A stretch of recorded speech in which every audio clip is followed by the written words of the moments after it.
ఒక్కసారి కొమ్మూరి గోల్డ్ కి కాల్ చేయండి. తాకట్లో ఉన్న మీ బంగారాన్ని విడిపించి మార్కెట్ ప్రైస్ కి వాళ్ళు కొనుక్కుని మిగతా డబ్బులు మీకు ఇచ్చేస్తారు. హాయ్, వెల్కమ్ టు మనం టీవీ. మనం టీవీ ఉంది మన కోసం. నేను మీ జర్నలిస్ట్ మనోజ్.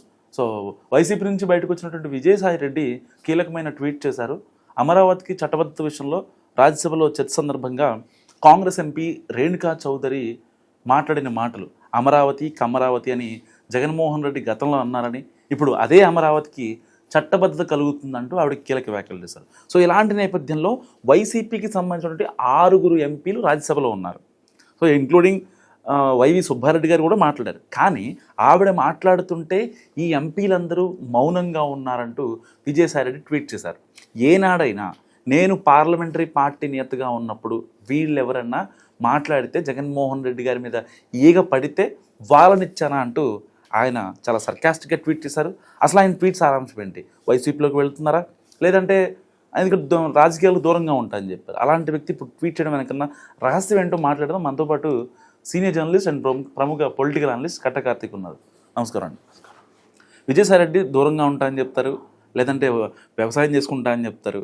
సో ఇప్పుడు అలాంటి విజయసాయి రెడ్డి డైరెక్ట్గా జగన్మోహన్ రెడ్డి గారిని టార్గెట్ చేస్తూ అసలు పార్టీ అధ్యక్షుడి మీద ఈగ వాలితే మీరు ఎలా చూస్తూ ఉంటారు, అది మీకు అసలు డిఫెండ్ చేయరా అంటూ వాళ్ళ 6 ఎంపీల్ని ఆయన టార్గెట్ చేశారు. ఇక్కడ జగన్ గారి మీద ఉన్న ప్రేమ లేకపోతే 6 మీద ఉన్న కోపమా? ఇక్కడ కరెక్ట్ పాయింట్ అడిగా.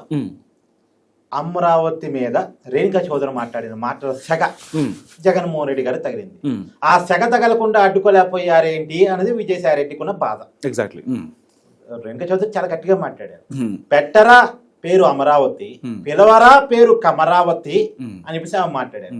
యాక్చువల్గా ఆ డైలాగ్ ఉన్న కారణం ఏంటంటే, అంటే ఆ డైలాగ్ ఉన్న నేపథ్యం ఏంటంటే, ఒకప్పుడు జగన్మోహన్ రెడ్డి గారు అమరావతి అనేది కమ్మోళ్ళు ఎక్కువగా ఉండే ప్రాంతం, అది కమ్మ వాళ్ళ కోసం కట్టుకుంటున్న రాజధాని అని ముఖ్యమంత్రి పొజిషన్ ఉండి కులం గురించి మాట్లాడారు. నిజానికి కమ్మ వాళ్ళు మాత్రమే అక్కడ లేరు, అక్కడ రెడ్డిస్ చాలా పెద్ద ఎత్తున ఉన్నారు. అంతకంటే ఎక్కువగా అసలు ఎక్కువ సామాజిక వర్గం అక్కడ దళితులు. అక్కడ దళిత రిజర్వ్డ్ కూడా, తాడికొండ నియోజకవర్గం దళిత రిజర్వ్డ్ కూడా. అప్పుడు YCP MLA Undavalli Sridevi reservation సీట్లో నించొని గెలిచాడు, ఆవిడ గెలిచారు. సో కాబట్టి అది దళిత రిజర్వ్డ్ అంటేనే చాలా క్లియర్గా అది దళితులు ఎక్కువగా ఉన్నటువంటి నియోజకవర్గం మనం అర్థం చేసుకోగలగాలి. కానీ జగన్మోహన్ రెడ్డి గారు దానికి కమ్మ వాళ్ళ రాజధాని అన్నట్టుగా పేరు పెట్టి వైసీపీ కమరావతి అని ఆ ప్రచారం చేసింది. దానికి కౌంటర్గా రేణుకా చౌదరి గారు అప్పుడు అమరావతి రైతుల ఉద్యమం జరుగుతున్నప్పుడు వాళ్ళకి సంఘీభావం చెప్పడానికి వెళ్ళి పెట్టరా పేరు అమరావతి, అంటే అమరావతి అనేది దేవుడి పేరు, అది యాక్చువల్గా దేవతల రాజధాని అనేటువంటి దానికి ఉన్న బ్రాండింగ్. సో ఆ పేరు ఉచ్చరిస్తూ పిలవరా పేరు కమరావతి అని చెప్పేసి కొంత క్యాస్టేజ్ చూపించుకుంది. సరే, అదే ఆ చూపించినటువంటి దాన్ని ఇక్కడ పార్లమెంట్ కూడా గుర్తు చేసింది, రాజ్యసభలో కూడా గుర్తు చేసింది. ఆ రోజే నేను చెప్పాను జగన్మోహన్ రెడ్డి ఉద్దేశించి అని చెప్పేసి గుర్తు చేసింది. నిజానికి ఆ మాట రాజ్యసభలో చెప్పకుండా ఉండాల్సింది. మరి ఆ మాట చెప్తున్నప్పుడు వైసీపీ రాజ్యసభ సభ్యులు ఎవరు అడ్డుకోలేకపోయారేంటి అనేది విజయసాయి రెడ్డికి ఉన్నటువంటి క్వశ్చన్. నిజంగా అవకాశం వచ్చింది, వైసీపీ ఎంపీని ఆడుకునే అవకాశం వచ్చింది. ఈ క్వార్టర్ వల్లేగా బయటికి పోయా నేను, సరే ఆడుకుందాం ఒక ఆట అని చెప్పేసి. అందులో వైవి సుబ్బారెడ్డి విజయసాయి రెడ్డికి చాలా కోపం.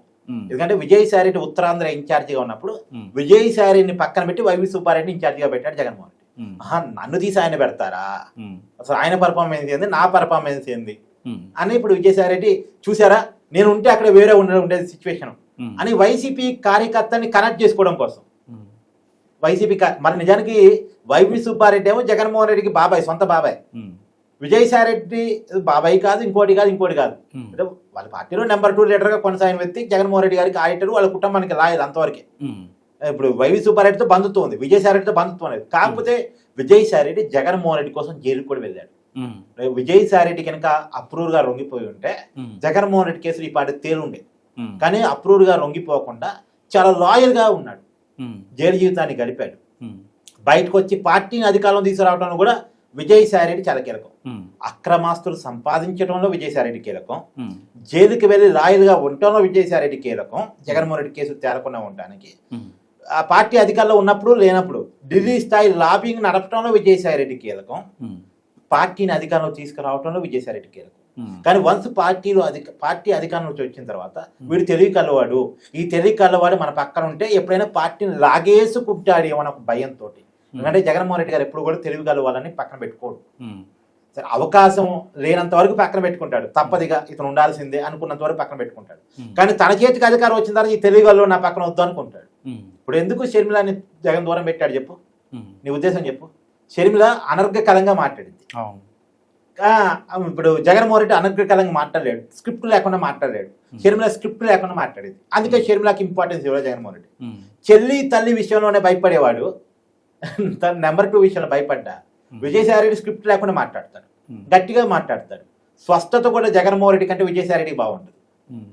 సో క్లారిటీ ఉంటుంది, బ్రెయిన్ ఉన్నోడు, తెలివి ఉన్నోడు, ఈ ఆస్తిని ఎలా సంపాదించాలో తెలిసినవాడు, సంపాదించిన ఆస్తి మీద కేసు పడితే ఎలా రక్షించుకోవాలో తెలిసినవాడు.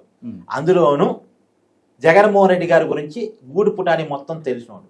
ఎప్పటికైనా ప్రమాదం కూడా పక్కన పెట్టాడు. ఆ పక్కన పెట్టడం మన పార్టీ నుంచి బయటికి పోయే వరకు వచ్చింది. ఈ క్వార్టరీ వల్ల నేను బయటికి పోయాను అనేది ఇప్పుడు విజయసాయి రెడ్డి మీకున్న కోపం, ఆ కోపాన్ని చూపించుకునేటువంటి ప్రయత్నంలో ఇదంతా చేశాడు. ఇదే కాదు, మొన్న ప్రెస్ మీట్ చూసాము, లాస్ట్ టైం ప్రెస్ మీట్ కూడా, అసలు టీడీపీ జనసేన అధికారంలో ఉన్నంత కాలం నువ్వు ఆ క్వార్టరీలో బతికినంత కాలం నువ్వు సీఎం కాలేవు అన్నాడు. ఇప్పుడు జనసేన టీడీపీని విడగొట్టే ప్లానింగ్స్ వాళ్ళు ఇవ్వలేరు నీకు, వాళ్ళు నీకు రక్షణ కాదు, నేను అధికారం తీసుకురాలేరు, వాళ్ళతో కలిసి ఉన్నంతకాలం నువ్వు అధికారం రావు అని తేల్చి చెప్పేశాడు. ఒకటి, జగన్ అధికారం రావాలంటే ఈ క్వార్టరీ ఉండొద్దు, రెండు, టీడీపీ జనసేన కలిసి ఉండొద్దు. ఇది విజయసాయి రెడ్డి ఫార్ములా. దాన్ని ఇప్పుడు కంటిన్యూటీ, ఇగో చూసావా నీ క్వార్టరీ ఎట్టుందో, కనీసం నీ మీద మాట పడితే నిన్ను రక్షించలేని పరిస్థితిలో ఉంది అనేది మళ్ళీ ఒకసారి చెప్పుకోవచ్చు. ఆయన లేని లోటు కనిపిస్తుంది అనుకోవచ్చు ఒక రకంగా.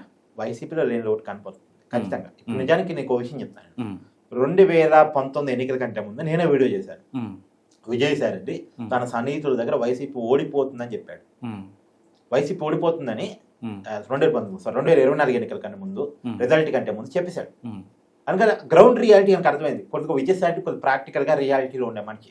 మరి అతను కరుడు కట్టిన వైసీపీ కావచ్చు, లేదా జగన్మోహన్ రెడ్డి ఫాలోవర్ అయితే కావచ్చు, వాటెవర్, అది పక్కన పెట్టేస్తే రియాలిటీలో ఉంటాడు. ఆ రియాలిటీ అతను తెలుసు కాబట్టి వైసీపీ ఓడిపోతుందని చెప్పాడు. కదా ఓడిపోతుందనే మాటలు జగన్మోహన్ రెడ్డికి రుచించవుగా ఎక్కువగా. తన చుట్టూ ఉన్న క్వార్టరీ గెలుస్తుంది అనేసరికి విజయసాయి రెడ్డి నేను పక్కన పెడుతున్నాను కోపంతో చెప్పాలే అనుకుంటాడు తప్ప రియాలిటీ అనుకోడుగా. సో జగన్మోహన్ రెడ్డి అసలు ఆ మాట చెప్పే ఛాన్స్ కూడా ఇవ్వలే.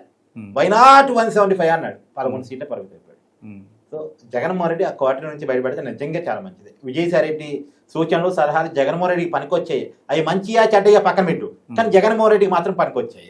నిజానికి విజయసాయి రెడ్డి కనుక పక్క నుండి ఉంటే మావిగన్ అనేటువంటి మాట జగన్మోహన్ రెడ్డి నోటి నుంచి వచ్చి ఉండేది కాదని నేను అనుకుంటున్నాను. ఈ సలహా ఇచ్చి ఉండేవాడు కాదు, దీన్ని కట్ చేసి ఉండేవాడు. యా, థ్యాంక్ యూ కార్తిక్ గారు. సో ఇది కార్తిక్ గారు అనాలిసిస్. మీరేమనుకుంటున్నారో మస్ట్గా కామెంట్ చేయండి. చూస్తూనే ఉండండి మనం.